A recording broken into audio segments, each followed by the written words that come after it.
All right, Jet fans, we're going to go through it all today. Calais Campbell, the owners' meetings, Odell showing up, Aaron Rodgers watch. But honestly, it's episode 14. Why aren't you following us yet? Why aren't you subscribed to the channel? Give us a like, give us a thumbs up. We really appreciate it.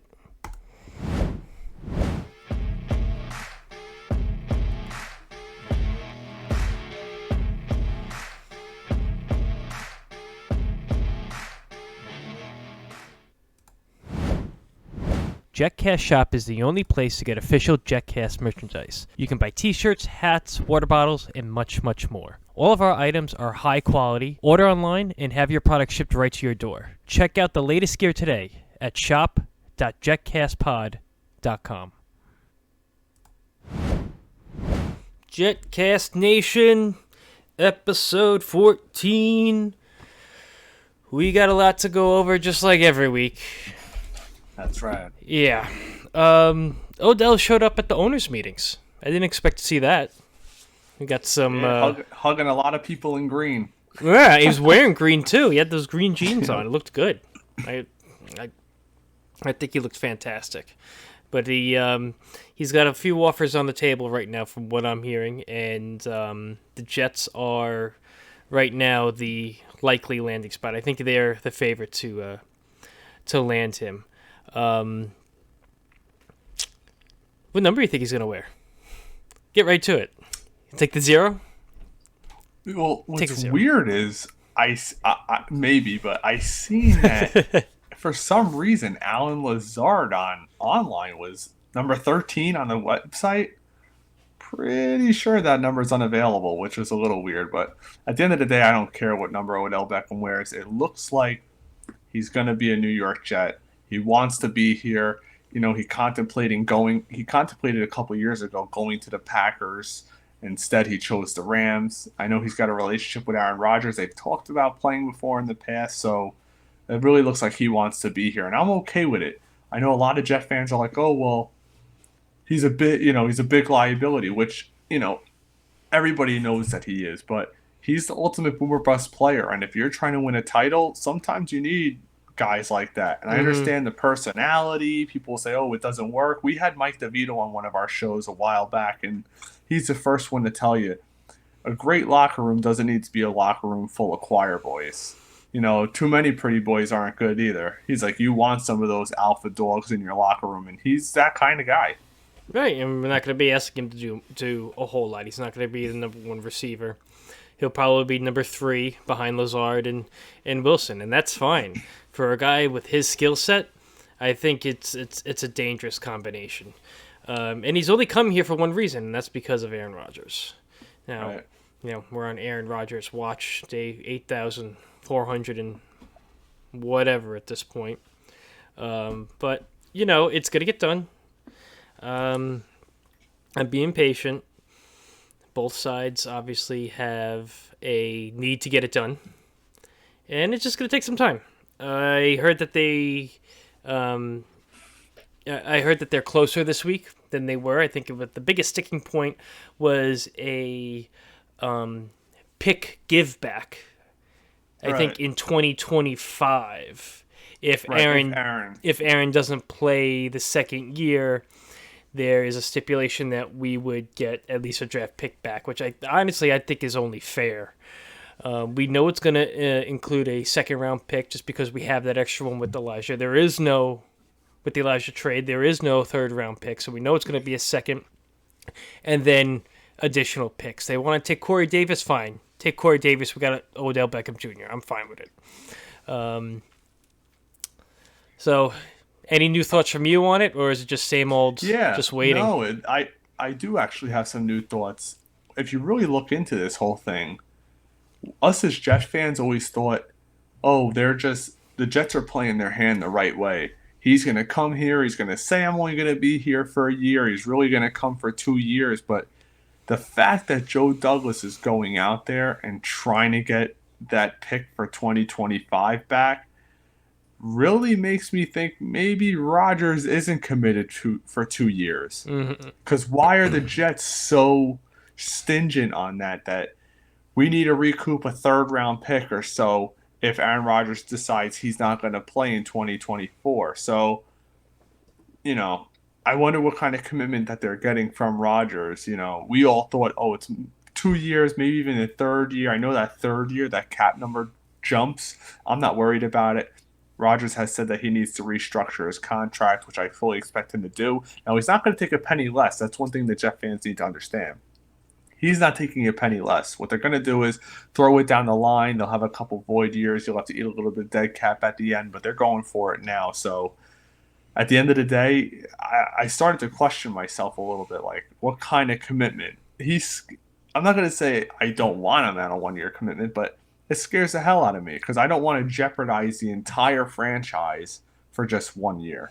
No, and they're not going to. And yeah, he's not going to take a penny less, but also the salary cap is going to be increasing pretty significantly from what we're being told. So I'm really not worried about what it's going to cost to bring Aaron here. He clearly wants to be here at least for 1 year, and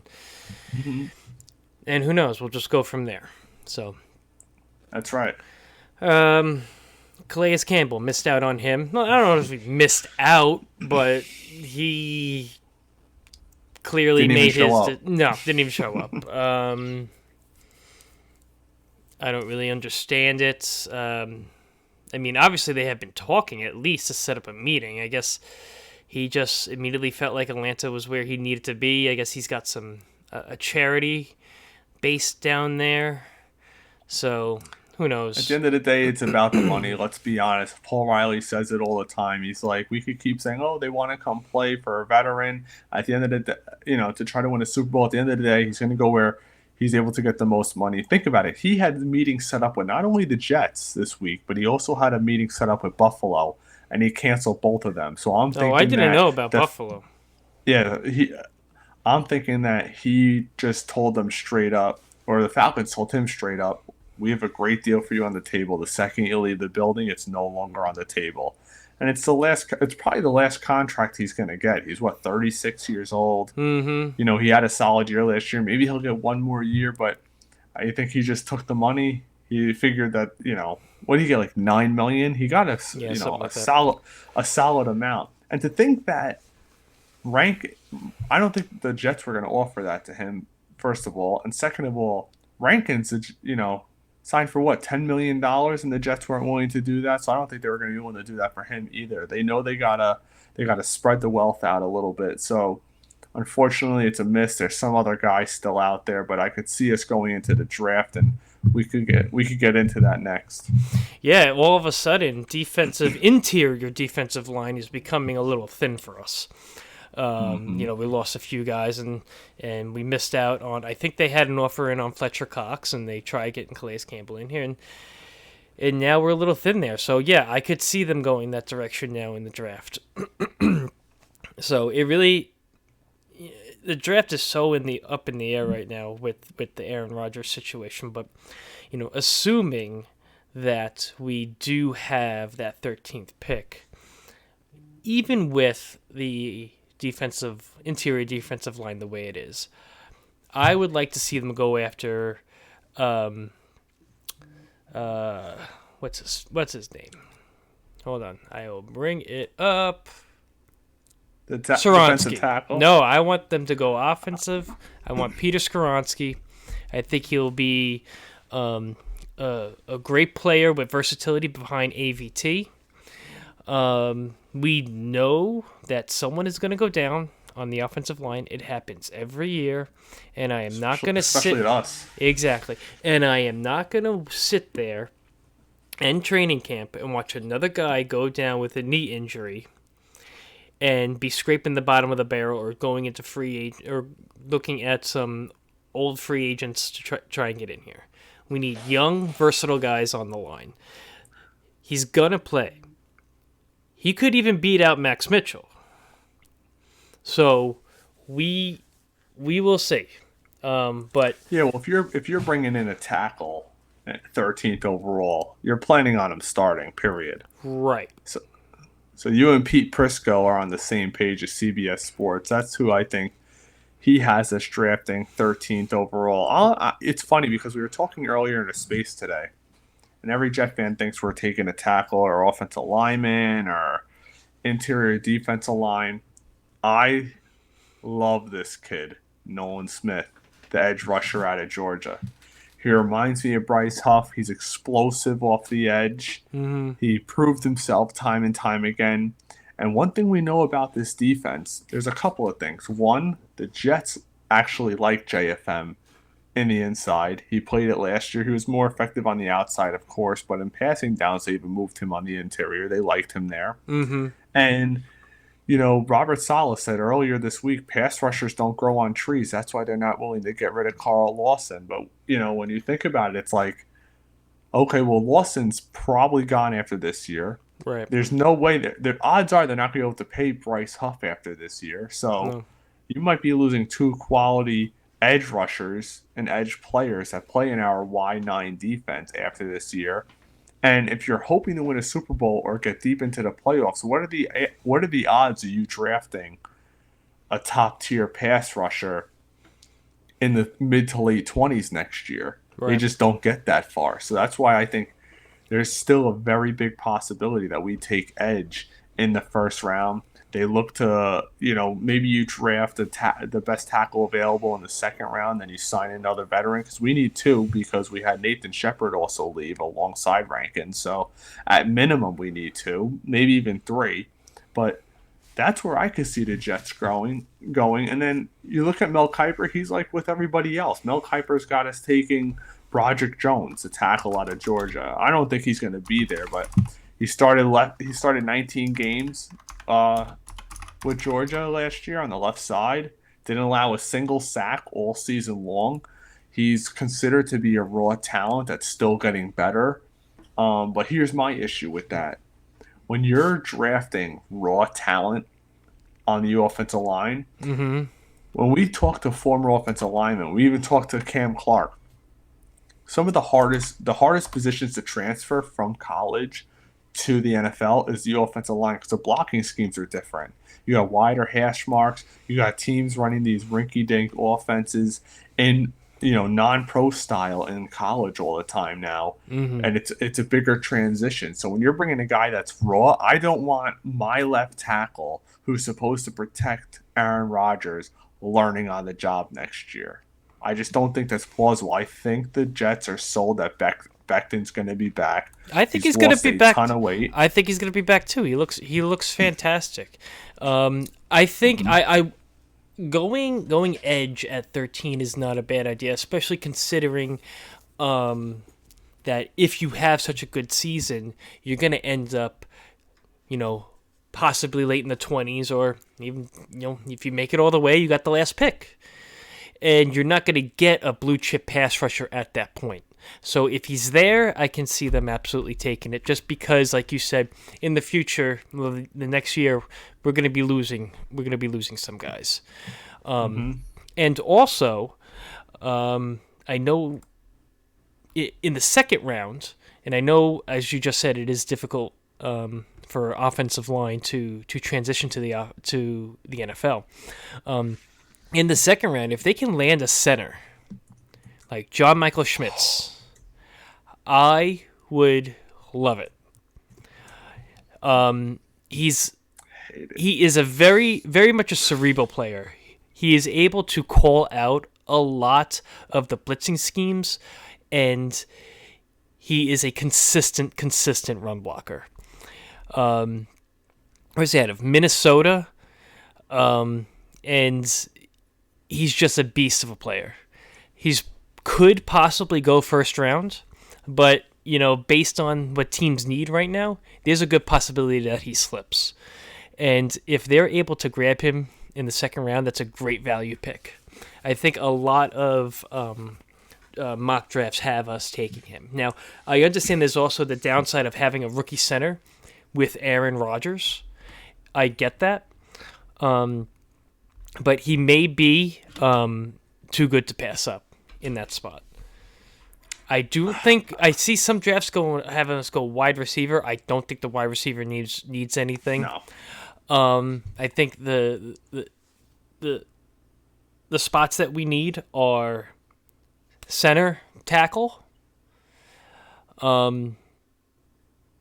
and safety, honestly. I could see them taking a safety pretty high up. Maybe not in the first round, but with that second round pick.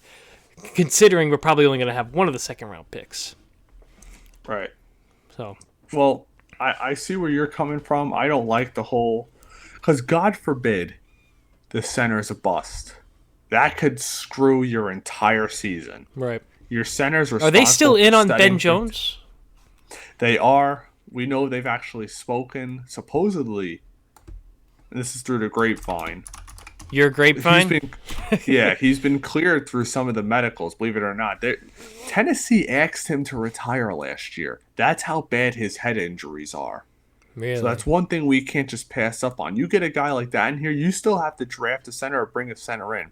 I think perfect scenario for the Jets, if they're targeting a center early on in the draft and they don't get their guy, you just got to hope McGovern is still a free agent out there, because worst comes to worst, you could still bring him back in.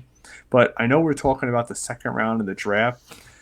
Second round, maybe early third round. Everybody who knows me at least knows I'm a big Texas fan. And Keandre Coburn out of Texas, 6'2", 344, monster nose tackle. The guy could not be moved last year at Texas. I think that's really what we were missing in our defense last year. We saw Fadu Kasi walk out the door the year before, and it's like we never replaced him. Teams were able to run up the middle on us. This guy is one of those guys that does not move, and he requires two guys to be engaged with him because he's just so powerful. Mm-hmm. He's considered a day 2 pick. That's somebody that I would love for the Jets to pounce on, because you bring a guy like him in, those goal line scenarios, it felt like whenever it was 1st and goal or 4th and 1, we always give it up because we have no big bodies in the middle that can compare to other offensive linemen. At 344, he probably can go up to 350. He is not one of those guys that is an absolute run stuffer. A lot of NFL analysts and scouts say that he is a day 1 starter at nose tackle. I know we play the 4-3, but we've run a big rotation, so he could be in there, especially on rundowns, and that's something that we are desperately missing over the last couple of years. So that's somebody that I would love for the Jets to target. It's a little different this year. We were spoiled the last 2 years because we had such a plethora of picks, and we had those plethora of picks because Joe Douglas was just dismantling the team, So we're now back just like every other team, where we have one first rounder, right now 2 second rounders, but it's going to be 1 second rounder, and this is going to be really up to Joe Douglas to make sure that he hits on these picks. He's hit the last 2 years. We need him to hit this year again, and that's the only way we're going to have any sort of sustainable success, is if we keep hitting on draft picks. That's how these other teams are able to stay relevant and in the running every year. Yeah, and you know what? Another thing that came up today in Spaces, which was a great point. I keep thinking about it, because if you think about the pass rushers we have JFN, we have Clemens, Jermaine Johnson, Bryce Huff. We already have 4 legitimate guys out there. I wonder if the Jets would consider moving Clemens to the inside in certain situations. He played at 6'5", 270 last year. Could he put on 10 pounds, get to that 280 mark, where he could be like a smaller interior guy where he could get pass rushing up the middle? He's one of the big guys, and I think he could still fill out. And that's something that I think the Jets would absolutely consider, especially on those passing downs, where if you don't have Rankins and if you get a couple big bodies, you put him next to Quinnen Williams, there's a lot of speed and a lot of size on the inside then. So that's just something that was getting thrown around today. All right. So we got 4 weeks till Thursday, the 27th. So we should be you and I should probably do some mock drafts, some mock draft reactions, and we'll get those posted up here on the channel. And we will be live on draft night. Live on draft night, as long as we still have the 13th pick. Do you think if they get... Now, they shouldn't be giving up the 13th pick, but let's be There's all... no shot that's happening. I understand, but if for some ungodly reason we don't have that 13th pick, I am not going live and it's going to sit here and be miserable with you the whole time. I'm not doing it. Me, miserable? Get out of here. My name's not Joe and Clark, but we'll be having guests on that day. A couple people that love breaking down the draft, and we'll have live reactions. It's going to be a lot of fun. We'll probably have some door prizes. Giveaways. We'll have some giveaways stuff on here. Oh, yeah. Some giveaways. I got a ton of bobbleheads. We got some great cards, jerseys, you name it. You know, we do it a lot for you fans out there. We just enjoy talking Jets, so I'm really looking forward to it this year. All right. Well, thanks everybody for hanging out with us. If you like what you saw, you like what you heard, please give us a subscribe. You saw me in the beginning of the video begging you. I'm going to beg you again. Please give us a subscribe. It really helps us out. We'll see you in a week. Go Jets. Go Jets.